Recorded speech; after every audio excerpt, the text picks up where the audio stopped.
Hello friends, गुरु कृपा coaching Tikamgarh में आप सभी का स्वागत है। आज देखेंगे सीडीपी यानी बाल विकास की महा मैराथन, जो एक क्लास इसकी हो चुकी है, जो आज की जो दूसरी क्लास है, जो शुरुआत करेंगे जीन पियाजी से। जीन पियाजी जी से बहुत से क्वेश्चन आते हैं, कम से कम 3 से 4 क्वेश्चन क्लियर आते जाते रहते हैं हर एक पेपर में। तो जीन पियाजी जी के बारे में जानेंगे, जिन्होंने अपने ही बालकों के ऊपर अध्ययन किया था, जिन्होंने अपने ही बालकों के ऊपर अध्ययन किया था। जी कहाँ के? स्विट्जरलैंड के निवासी थे। इनके सिद्धांत, जैसे इनके सिद्धांत के उपनाम हैं संज्ञान, ज्ञानात्मक या मानसिक विकास। इनके जो सिद्धांत का मुख्य नाम है वो क्या? इनके सिद्धांत का मुख्य नाम है संज्ञानात्मक विकास का सिद्धांत। इनके सिद्धांत का नाम है संज्ञानात्मक विकास का सिद्धांत। और संज्ञानात्मक विकास के सिद्धांत को और उपनामों से जाना जाता है, जैसे विकासात्मक सिद्धांत, अवस्था का सिद्धांत, विकासी अवस्था सिद्धांत भी कहते हैं इसे। विकासी अवस्था सिद्धांत भी कहते हैं। जैसे विकासात्मक सिद्धांत क्या होता है, संज्ञानात्मक विकास का सिद्धांत क्या है? जैसे संगठन व अनुकूलन, जैसे प्रत्यक्षीकृत एवं बौद्धिक सूचना को प्राप्त करना क्या संगठन होता है।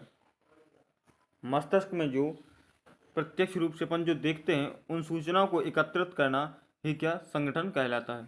अपने मस्तिष्क में एक साथ पूरी जो चीज़ें स्टोर होते जाना ही क्या संगठन कहलाता है। अनुकूलन क्या कहलाता है? पूर्व ज्ञान और नवीन ज्ञान के मध्य संतुलन बनाए रखना। जैसे कोई अपन ने नया ज्ञान सीखा है, वो जो अपने उसमें पहले का ज्ञान है, उन दोनों के बीच में क्या अनुकूलन बनाए रखना या संतुलन बनाए रखना ही क्या अनुकूलन कहलाता है। उन दोनों के बीच में क्या संतुलन बनाए रखना ही क्या अनुकूलन कहलाता है। जैसे आत्मसातीकरण, क्या आत्मसातीकरण यानी नवीन आत्मसातीकरण होता है नवीन ज्ञान की प्राप्ति, और विशिष्टीकरण होता है नवीन ज्ञान का विस्तार। आत्मसातीकरण क्या होता है? नवीन ज्ञान की प्राप्ति, जो नया ज्ञान प्राप्त किया है वो क्या कहलाता है? आत्मसातीकरण। नया ज्ञान क्या कहलाता है? आत्मसातीकरण। और विशिष्टीकरण क्या क्या कहलाता है? नवीन ज्ञान का जो विस्तार करते हैं, उसका यदि विस्तार करेंगे तो उसे बोलते हैं विशिष्टीकरण। आगे जैसे संज्ञानात्मक विकास के प्रमुख चरण। संज्ञानात्मक विकास के 4 चरण दिए थे जीन पियाजी जी ने। पहला चरण है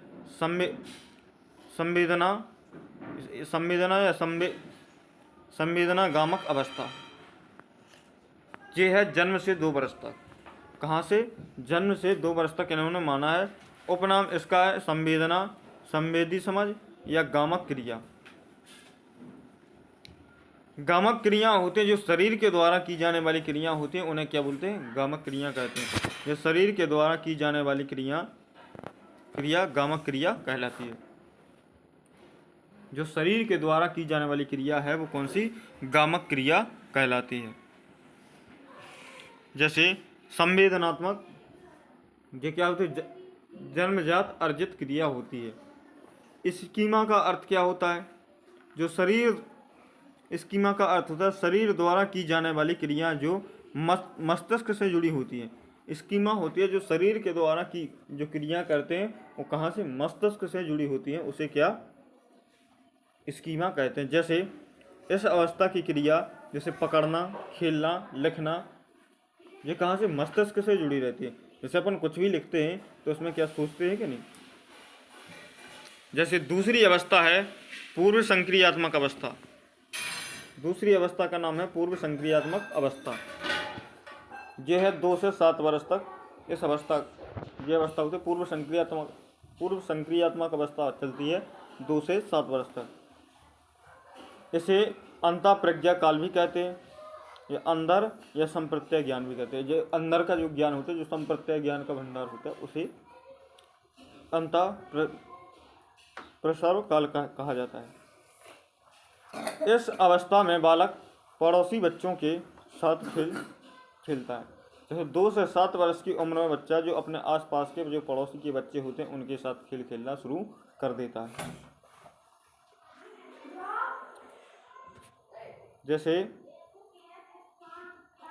पूर्विकों का शब्दों का चित्रों का प्रयोग प्रारंभ कर देता है। पूर्विकों नहीं, यहाँ पर प्रतीकों का होगा।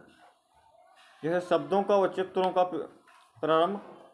प्रयोग करना प्रारंभ कर देता है। चित्रों को समझने लगता है कि ये इसका चित्र है, ये इसका चित्र है, ये इस प्रकार से समझना प्रारंभ कर देता है।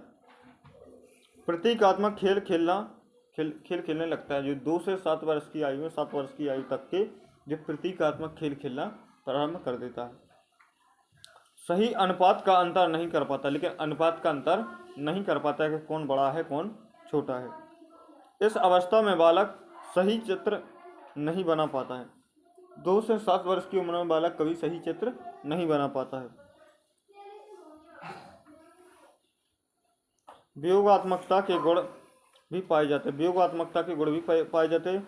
सजीवता के लक्षण देखने को मिलते हैं। जैसे मान के चलो गुड्डा गुड्डी से जो खेलते हैं तो उसमें ये समझने लगते हैं कि इसमें क्या जीवन है, इसमें क्या है जीवन है, इसे लगती है, इसे दर्द होता है। तो ये क्या है सजीवता का गुण। ये क्या है सजीवता का गुण। इसमें 2 से 7 वर्ष की उम्र में उन्हें सजीवता के गुण भी पाए जाते हैं कि जैसे वे सोचते हैं कि गुड्डा गुड्डी में क्या जीवन होता है। ये तीसरी अवस्था है मूर्त संक्रियात्मक अवस्था। तीसरी अवस्था का नाम है मूर्त संक्रियात्मक अवस्था, जो 7 से 11 वर्ष तक के चलती है। आरोह व अवरोह क्रम में समझने लगता है। आरोही व अवरोही क्रम को समझने लगता है। जैसे कौन सा आरोही है कौन सा अवरोही है। सही अनुपात का अंतर कर लेता है, कौन सा बड़ा है कौन सा छोटा। 7 से 11 वर्ष की उम्र में तार्किक चिंतन या मूर्त चिंतन कर लेता है। जो सामने जो उपस्थित होता है उसके बारे में सोच लेता है। क्रम आकार भार क्रमबद्धता आदि को समझने लगता है। क्रम को समझने लगता है, आकार को समझने लगता है, क्रमबद्धता और भार को समझने लगता है। कब 7 से 11 वर्ष की उम्र में।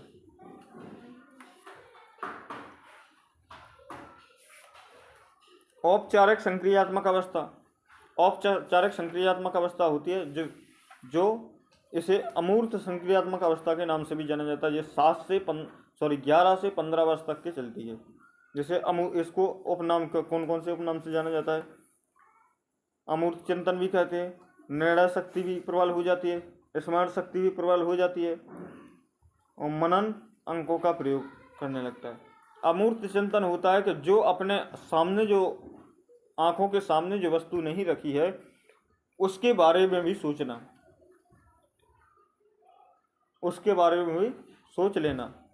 ये क्या होता है अमूर्त चिंतन। समस्या का समाधान करने लगता है। 11 से 15 वर्ष की आयु में समस्या का समाधान करना प्रारंभ कर देता है। समस्या का समाधान भी कर लेते हैं। कार्य कारण की समझ भी हो जाती है। कोई कार्य करना है, क्या करना है, कैसे करना है, इसकी समझ भी विकसित हो जाती है। जैसे आगे है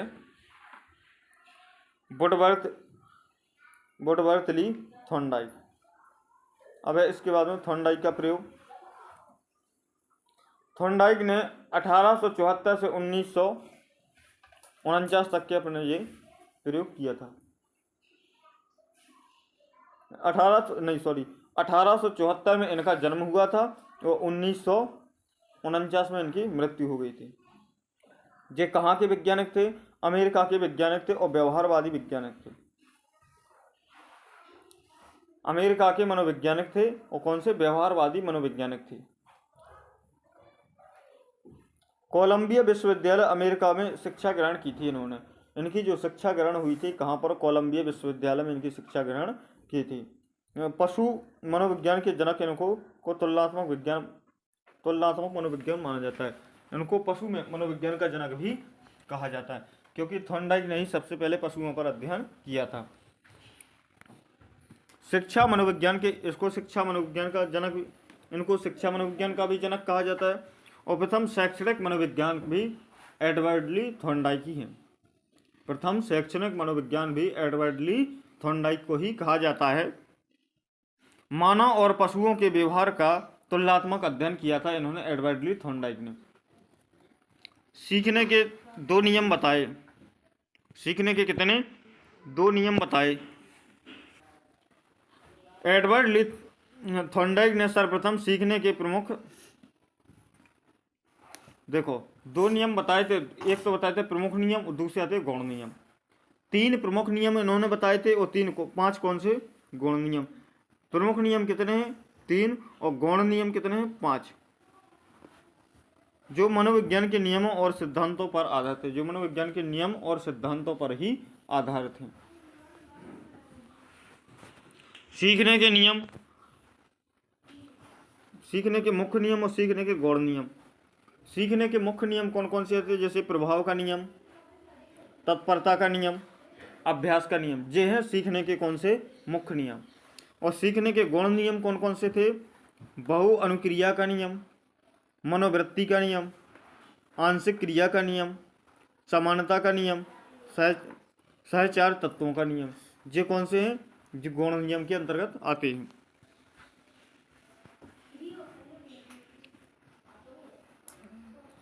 अनुक्रिया यानी आर और उद्दीपक एस के मध्य जो अनुबंधन यानी बी बनता है उसी को अधिगम कहते हैं।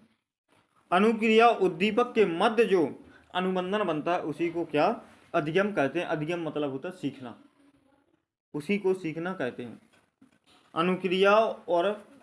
अनुक्रिया व उद्दीपक के मध्य जो बंधन बनता है, जो अनुबंधन बनता है, उसी को क्या? अधिगम कहा जाता है।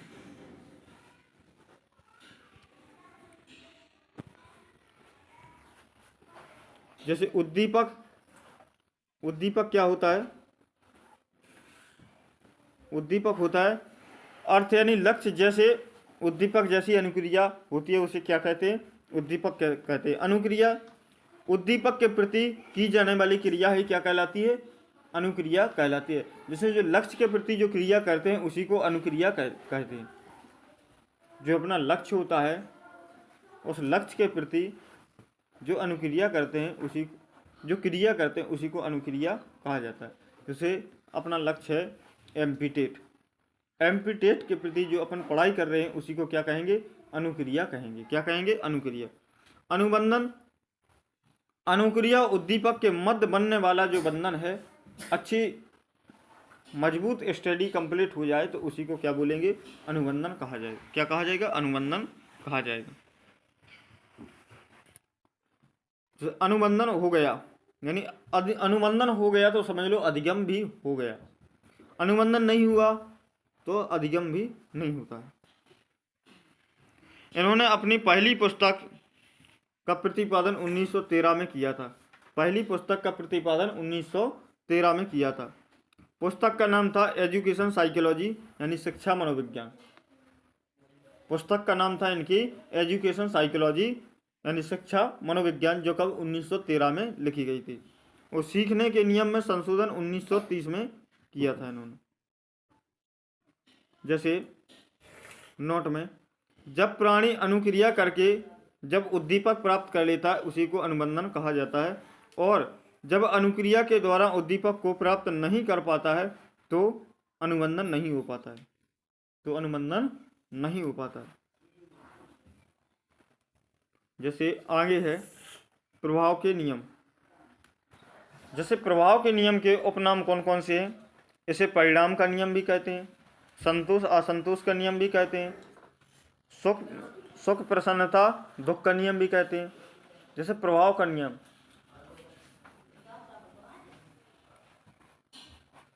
जैसे प्राणी को क्रिया, प्राणी जब यदि उसमें संतोष या सुख प्राप्त होगा, कोई क्रिया कर रहे हैं, कोई कार्य कर रहे हैं, यदि उसमें संतोष या सुख प्राप्त हो रहा है अपन को तो उस क्रिया को करेंगे, अन्यथा नहीं करते हैं। तभी अपन उस क्रिया को करते हैं। यदि दुख प्राप्त होगा या असंतोष प्राप्त होगा तो अपन उस क्रिया को क्यों करेंगे? संतोष की प्राप्ति, तो वो कौन से पुनर्बलन होते? सकारात्मक पुनर्बलन होते हैं।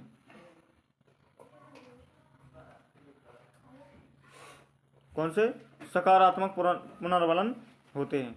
और नकारात्मक पुनर्बलन कौन से होते हैं? जैसे दंड, डांटना या असंतोष की प्राप्ति होती है, तो वे कौन से? नकारात्मक पुनर्बलन होते हैं।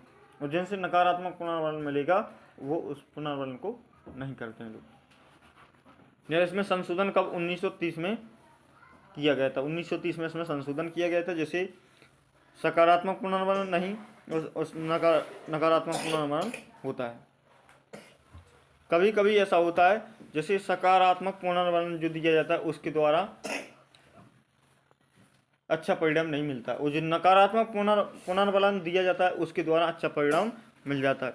जैसे कभी कभी प्यार से समझाओ तो नहीं समझते, और डंडा उठाओ तो फिर सीखने लगते हो। तो ये क्या होता है? कभी कभी ऐसा होता है कि मतलब सकारात्मक यानी पुनर्बलन दिया जाता है तो उससे नहीं सीखते हैं, और जो नकारात्मक पुनर्बलन दिया जाता है तो उसके द्वारा सीख लेते हैं। जैसे आगे है, थॉर्नडाइक ने कहा कि जरूरी नहीं है कि सकारात्मक पुनर्बलन से ही अनुबंधन बनता है या मजबूत होता है, और नकारात्मक पुनर्बलन से अनुबंधन कमजोर होता है, यह भी जरूरी नहीं है। यह भी जरूरी नहीं है। जैसे पहला नियम है उनका तत्परता का नियम, दूसरा नियम है कौन सा? तत्परता का नियम।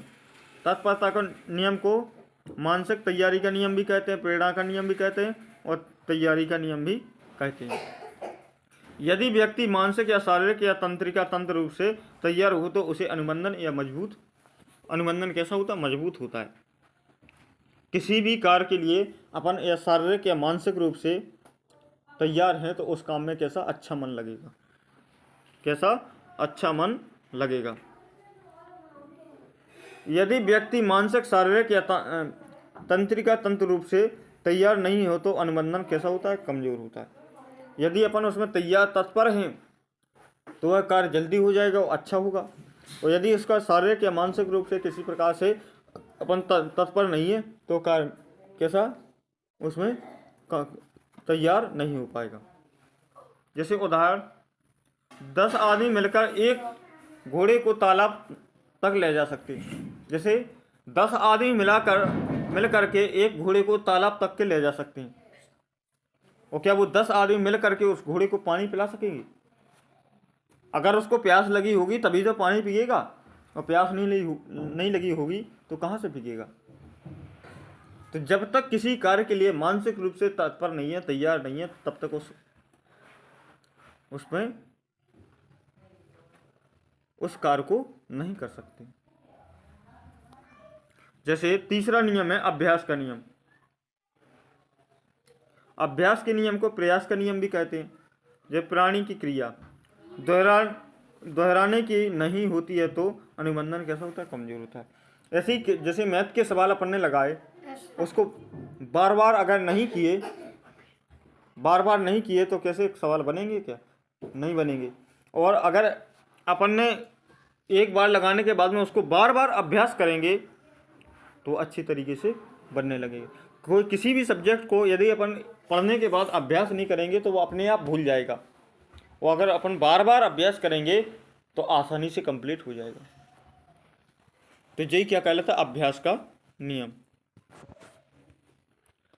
आलोचना, क्रिया को बार बार करने पर अनुबंधन कैसा? कमजोर होता है कभी कभी, और क्रिया को बार बार नहीं करने पर अनुबंधन कैसा? कभी कभी मजबूत होता है। जैसे सीखने के गौण नियम कौन कौन से हैं? बहु अनुक्रिया का नियम यानी विविध प्रतिचारों का नियम। प्राणी उद्दीपक लक्ष्य के प्रति जितनी क्रिया करेगा उतना ही अनुबंधन कैसा? मजबूत होता है।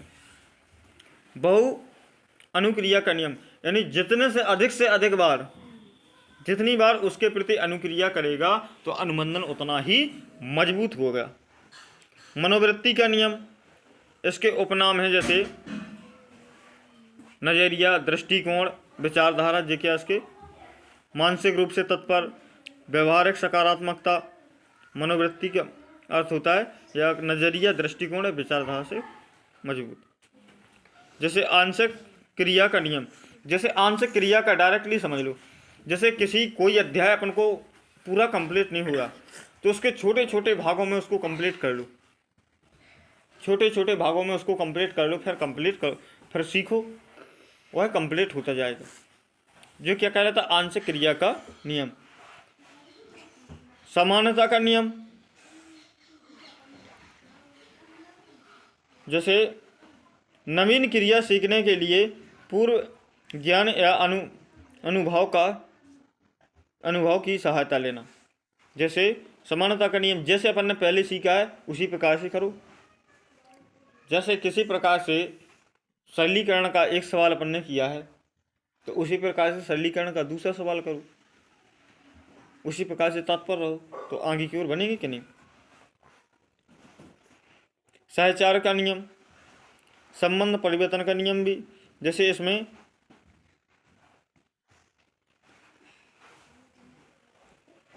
जैसे घंटी बजाई तो कुत्ते के मुंह में क्या लार आती है। जैसे भोजन, एक बार घंटी बजाई वो भोजन दिया, कुत्ते के मुंह में लार आई। घंटी बजाई भोजन दिया, घंटी बजाई भोजन दिया, घंटी बजाई भोजन दिया, कुत्ते के मुंह में क्या लार आना प्रारंभ हो गया। कुछ समय ऐसा होता है क्या ओनली जैसे घंटी बजाई और भोजन दिया, फिर केवल घंटी बजाएंगे तो क्या आएगा, केवल लार आएगी। घंटी बजाएंगे और भोजन भी नहीं देंगे तब भी क्या आएगी, लार आएगी। क्यों? क्योंकि क्या है, एक घंटी के साथ में उसका सहचार परिवर्तन का नियम हो गया, यानी सह संबंध का नियम हो गया। इसमें संबंध, एक घंटी के साथ उसका क्या संबंध जुड़ गया।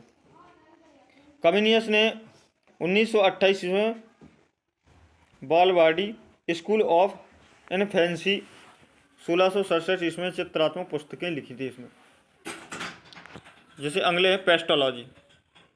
कौन है? पेस्टोलॉजी। 1974 ईस्वी में अपने ही 3 वर्षीय पुत्र का अध्ययन किया और उसके विकास को समझते हुए बॉबी बायोलॉजी नामक पुस्तक लिखी थी उन्होंने क्या, बॉबी बायोलॉजी नामक पुस्तक लिखी थी। सर्वप्रथम बालक के विकास को लेकर जो विचार पेस्टोलॉजी द्वारा बॉबी बायोलॉजी के माध्यम से आगे बढ़ा, उसी के परिणाम स्वरूप बाल मनोविज्ञान का जन्म हुआ था। इसलिए पेस्टोलॉजी को बाल मनोविज्ञान का क्या जनक कहा जाता है। जो पेस्टोलॉजी ने बॉबी बायोलॉजी के माध्यम से जो परिणाम दिखाए, मनोविज्ञान का जन्म भी उसी से हुआ था। इसलिए पेस्टोलॉजी को बाल मनोविज्ञान का क्या जनक कहा जाता है। पेस्टोलॉजी को बाल मनोविज्ञान का क्या जनक कहा जाता है। पेस्टोलॉजी के लेख को जर्मनी के ही बाल रोग विशेषज्ञों ने पढ़ा और समझा तथा इसके आधार पर बाल चिकित्सा मनोविज्ञान की विचारधारा का विकास किया। जो इन्होंने किताब लिखी, जो जर्मनी के वैज्ञानिक थे, जो बाल रोगों को इन्होंने पढ़ा और बाल रोगों को पढ़कर बाल चिकित्सा मनोविज्ञान की विचारधारा का भी विकास किया इसी किताब से। यह विशेषज्ञ इसके विशेषज्ञ कौन थे? टाइमन थे। उन्होंने जिन्होंने बाल चिकित्सा मनोविज्ञान का अध्ययन किया। 19वीं सदी में श्रीमती हरलॉक ने विचार दिया कि एक बालक का विकास गर्भकाल से ही प्रारंभ हो जाता है। 19वीं सदी में हरलॉक ने क्या कहा था? श्रीमती हरलॉक ने क्या कहा था कि जो बालक का विकास होता है वह कहाँ से? गर्भ से ही प्रारंभ हो जाता है। कहाँ से प्रारंभ हो जाता है? गर्भ से ही प्रारंभ हो जाता है। जब हम बालक के विचार का अध्ययन जन्म के बाद की अवस्थाओं को लेकर करते हैं, यह बाल मनोविज्ञान कहलाता है। या क्या बाल मनोविज्ञान कहलाता है।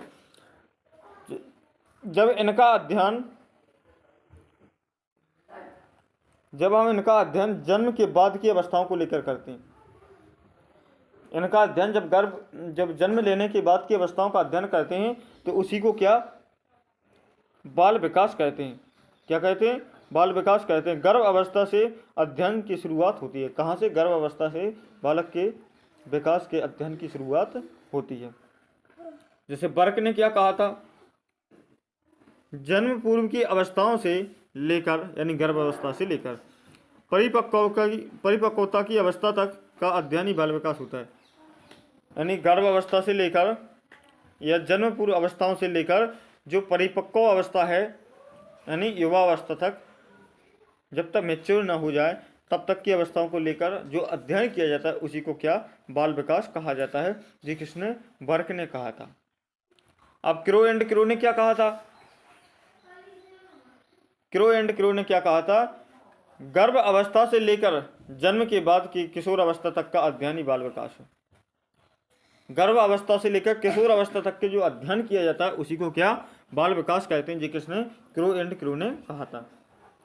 अमेरिकी विद्वान स्टैनली हॉल ने 1893 ईस्वी में अमेरिका के विज्ञान बाल विकास आंदोलन की शुरुआत की और इसलिए इन्हें बाल विकास आंदोलन का जनक भी कहा जाता है। स्टैनली हॉल को बाल विकास आंदोलन का जनक भी कहा जाता है। जैसे बाल मनोविज्ञान का जनक पेस्टोलॉजी को माना जाता है और बाल विकास आंदोलन का जनक स्टैनली हॉल को कहा जाता है। और भारत देश में बाल मनोविज्ञान या बाल विकास के अध्ययन की शुरुआत कब? 1930 में हुई थी। कब? 1930 में हुई थी। एक बालक के विकास में किसका योगदान होता है? तो वंशानुक्रम और वातावरण दोनों का गुणनफल होता है। एक बालक के विकास में दोनों का ही योगदान होता है, वंशानुक्रम का भी होता है और वातावरण का दोनों का ही योगदान होता है। तो थैंक यू दोस्तों, आज के लिए बस इतना ही। मिलते हैं नेक्स्ट वीडियो में, तब तक के लिए जय हिंद, वंदे मातरम। मिलते हैं नेक्स्ट वीडियो में। वीडियो अच्छा लगे तो लाइक शेयर और सब्सक्राइब करना ना भूलें।